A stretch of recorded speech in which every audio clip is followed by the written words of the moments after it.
कहा जाता है श्रीमद् भागवत गीता सिर्फ एक धर्म के लिए नहीं है, बल्कि इसे धरती के हर इंसान को पढ़ना और समझना चाहिए ताकि वो अपनी जिंदगी में सुख, शांति और सफलता को प्राप्त कर सके। भगवत गीता में कुल 18 अध्याय हैं और इन 18 अध्यायों में कुल 700 श्लोक हैं, जो सभी के लिए पढ़ पाना थोड़ा मुश्किल है। इसलिए आज के इस बेहद ही खास वीडियो में हम भगवत गीता के 111 विचारों के बारे में बात करने वाले हैं, जिन्हें जानकर आप भगवत गीता का सही मतलब समझ पाएंगे। इसलिए इन विचारों को आप हर सुबह सुने। दोस्तों, अगर आप इस वीडियो का अधिक से अधिक लाभ पाना चाहते हैं तो कृपया कर इसे हेडफोन लगाकर शांति से सुने। तो चलिए जानते हैं श्रीमद् भागवत गीता के 111 पावरफुल विचारों को। श्री कृष्ण कहते हैं कि मनुष्य को परिणाम की चिंता किए बिना, लोभ लालच बिना एवं निस्वार्थ और निष्पक्ष होकर अपने कर्तव्यों का पालन करना चाहिए।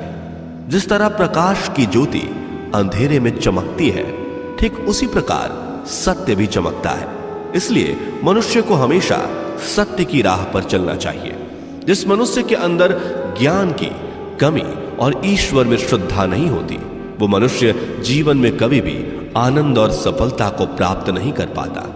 जिस प्रकार मनुष्य अपने पुराने वस्त्रों को त्याग कर नए वस्त्र धारण करता है, ठीक उसी प्रकार आत्मा पुराने व्यर्थ के शरीर को त्याग कर नए भौतिक शरीर को धारण करती है। कौन क्या कर रहा है, कैसे कर रहा है और क्यों कर रहा है, इन सब से आप जितना दूर रहेंगे उतना ही आप खुश रहेंगे।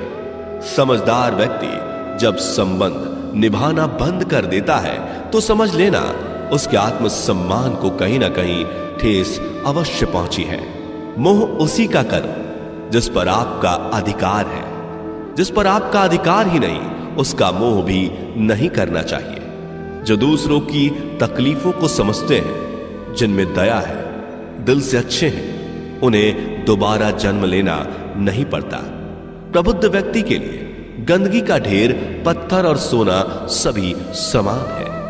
आपके कर्म ही आपकी पहचान है, वरना एक नाम के हजारों इंसान हैं। प्रेम सदैव माफी मांगना पसंद करता है और अहंकार सदैव माफी सुनना पसंद करता है। विषयों के बारे में सोचते रहने से मनुष्य को उनसे आसक्ति हो जाती है।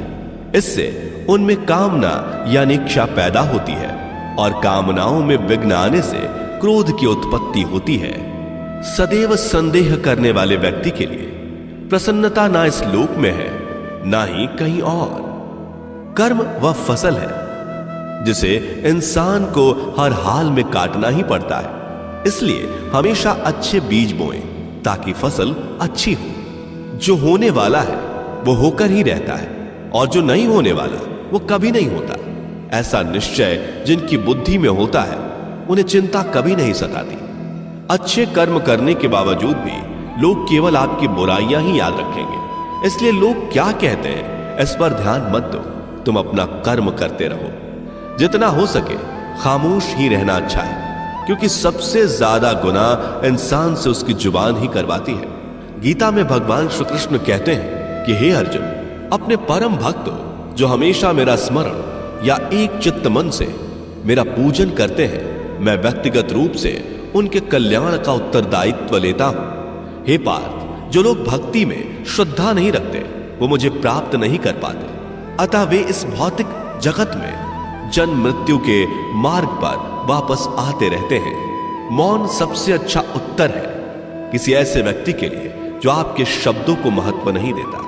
बदल जाओ वक्त के साथ या फिर वक्त बदलना सीखो। मजबूरियों को मत कोसो, हर हाल में चलना सीखो।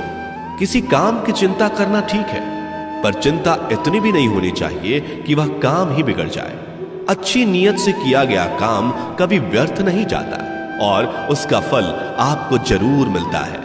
श्री कृष्ण कहते हैं कि मैं किसी का भाग्य नहीं बनाता, हर कोई अपना भाग्य खुद बनाता है। आप आज जो भी कर्म कर रहे हो उसका फल आपको कल प्राप्त होगा, और आज जो आपके पास है वह आपके द्वारा पहले ही किए गए कर्मों का फल है।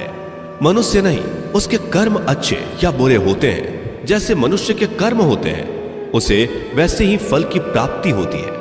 तुम्हें सिर्फ अपने कर्म करने का अधिकार है, किंतु कर्म के फलों के तुम अधिकारी नहीं हो। तुम ना तो कभी अपने आप को अपने कर्मों के फल का कारण मानो, न ही कर्म ना करने में आसक्त हो जाओ। सही कर्म वह नहीं है जिसके परिणाम हमेशा सही हो, अपितु सही कर्म वह है जिसका उद्देश्य कभी गलत ना हो। संसार में कोई भी मनुष्य सर्वगुण संपन्न नहीं होता, इसलिए कुछ कमियों को नजरअंदाज करके रिश्ते बनाए रखिए। पूर्णता के साथ किसी और के जीवन की नकल करके जीने की तुलना में अपने आप को पहचान कर अपूर्ण रूप से जीना बेहतर है। जब भविष्य धुंधला पड़ने लग जाता है, तब आपको अपने वर्तमान में ध्यान केंद्रित करने की आवश्यकता है। कोशिश कर, हल निकलेगा, आज नहीं तो कल निकलेगा। अर्जुन के तीर सा सद मरुस्थल से भी जल निकलेगा। जीवन की सबसे बड़ी गलती वही होती है जिस गलती से हम कुछ सीख नहीं पाते। जब हमारा मन कमजोर होता है तो परिस्थितियां समस्या बन जाती हैं, और जब हमारा मन स्थिर होता है तब परिस्थितियां चुनौती बन जाती है, और जब हमारा मन मजबूत होता है तब परिस्थितियां अवसर बन जाती हैं। मनुष्य की मानवता उसी वक्त नष्ट हो जाती है जब उसे दूसरों के दुखों पर हंसी आने लगती है। हे भारतवंशी, शरीर में रहने वाले का वध कभी नहीं किया जा सकता, अतः तुम्हें किसी भी जीव के लिए शोक करने की आवश्यकता नहीं है। समय यही सिखाता है कि जिंदगी किसी का इंतजार नहीं करती और ना ही किसी के लिए रुक सकती है।